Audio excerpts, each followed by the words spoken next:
What's going on, guys? Pomzone87 here, and we are here after a 2-week break with the Brazilian XRR race review. And as you might be able to see just then, I qualified P3 on the grid, my best ever XRR qualifying performance, as I was in full wet tyres and full wet conditions, and for some reason I just had amazing pace in the wet. That's fully unexpected, but the race, however, is going to be completely dry, so it's going to be a completely different story. So let's see if we can still maintain the promise we showed in qualifying. So we're looking through the strategy and the setup right now, as we're going for a very low downforce setup, and hopefully it'll help me in the straights and stuff. So yeah, the XRR is back after a 2-week break. Obviously, we didn't have a race because last weekend because it would have clashed with the Melbourne Grand Prix. But we are here, and we will be returning to the track now. P3 on the grid, my best qualifying performance of the season, so wish you luck, guys.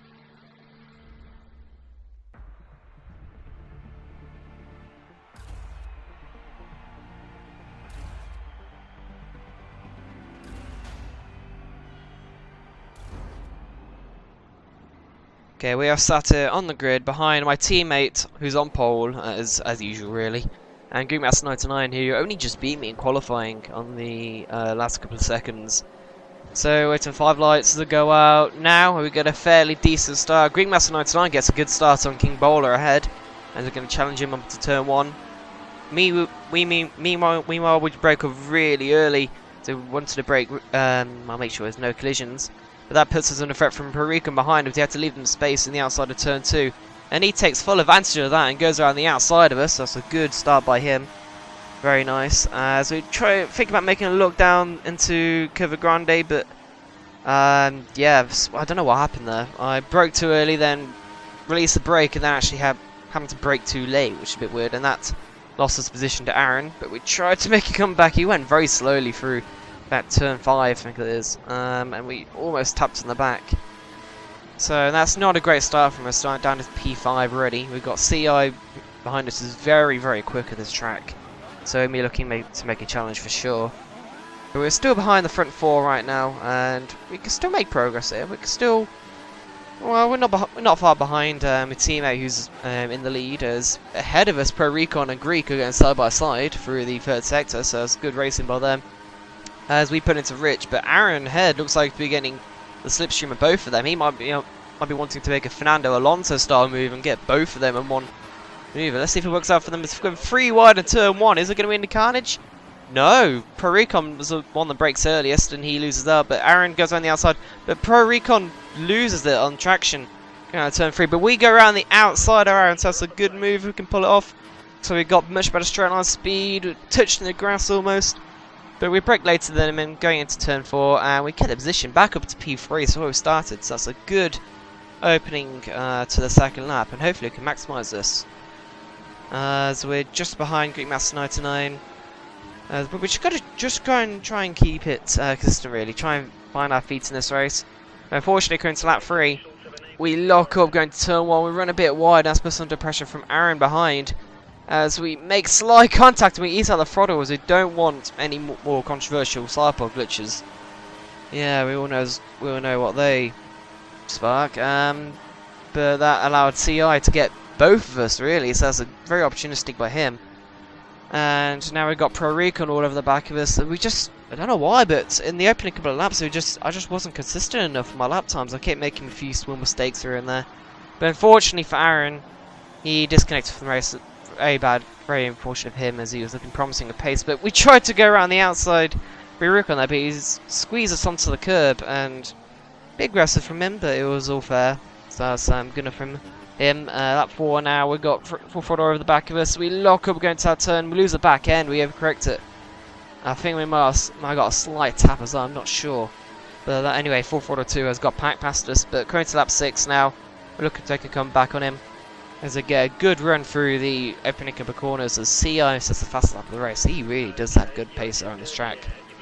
But now coming down to turn 4, it's had a purple sector time as he easily got up the inside of 442. It's a nice clean move there. And back up into P5 at the moment. So let's say we can stay there for the rest of the opening stint. As we've got Pro Recon ahead, but he'll probably be very quick. So current to lap 11 now. We decided to change for the prime tyres, get rid of these options. So our strategy was a 2-stop strategy. It was very close as to what was the best strategy during this race, a 2-stop or a 1-stop. But for me, I chose a 2-stop as I felt my tyre wear wasn't good enough. But some people actually stayed out as we moved down the field. Down into 9th, so there's quite a few people stayed out really. As they've merged just behind Squidder, I think that is. So hopefully we can clear him quite quickly and he won't hold us up, as 442 and my Zonkibro were close behind coming the end of the first stint, and they might get the jump of us. But fortunately, Squidder doesn't hold us up too much, and we got DRS as well, so that probably helps us a little bit. Coming into lap 15, Connor Straight still hasn't made his pit stop. I don't know what strategy he was on, might be a 1-stop, but either way, he's staying out a long time on his primes. Think might make a move down there into the final corner, but just want to keep it safe really. Wait for the DRS. I know I've got the straight line speed, so I should be able to clear him easily. And his tyres looks like they're ruined already, so defends the inside. I go around the outside of him, got DRS. It should be a fairly clean, nice move.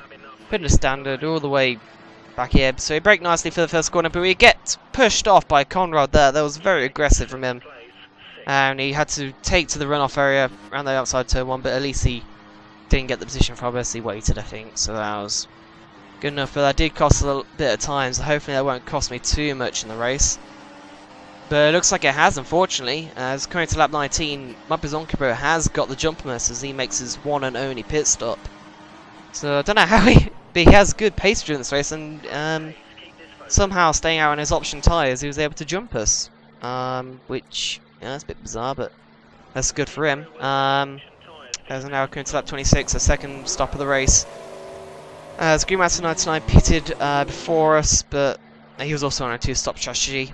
So yeah, really. P6, we actually stayed P6 for the rest of the race, really. Spoiler alert, but there wasn't really much action as we had a big gap to the cars behind of Full Throttle and Squidder, but also a big gap in front of us as Greenmaster 99. As we, for once, well, for the first stint of the race, I actually was consistent for once, and I was able to get good lap times, a good pace. But unfortunately, I was just too far back from Greenmaster 99 to do anything about it. So, come across the line now, P6. It could have been better, but realistically, I think that was my best chance of this race anyway. So, coming to the results now, CI gets the win. Fantastic result for him. King Bowler 001. My teammate in second place, and he gets the championship, the Drive Championship for the season, so big congratulations to him. And Pericon comes third, my present career 4th, Greenmaster 99 5th, me 6th, 7th is Squidder, 8th is Full Throttle 2, 9th is Naked 16, 10th is Connor Straight, 11th is Standing Drive, and 12th is Aaron, who disconnected unfortunately. So yeah, it was a good race, guys. Yeah, it could have been better if I was a bit more consistent and just a little bit quicker. But well, I guess I'll see you guys next time for the 100% race, which is going to be Abu Dhabi. So anything could happen there, so stay tuned for that. So I'll see you guys then. Bombs out.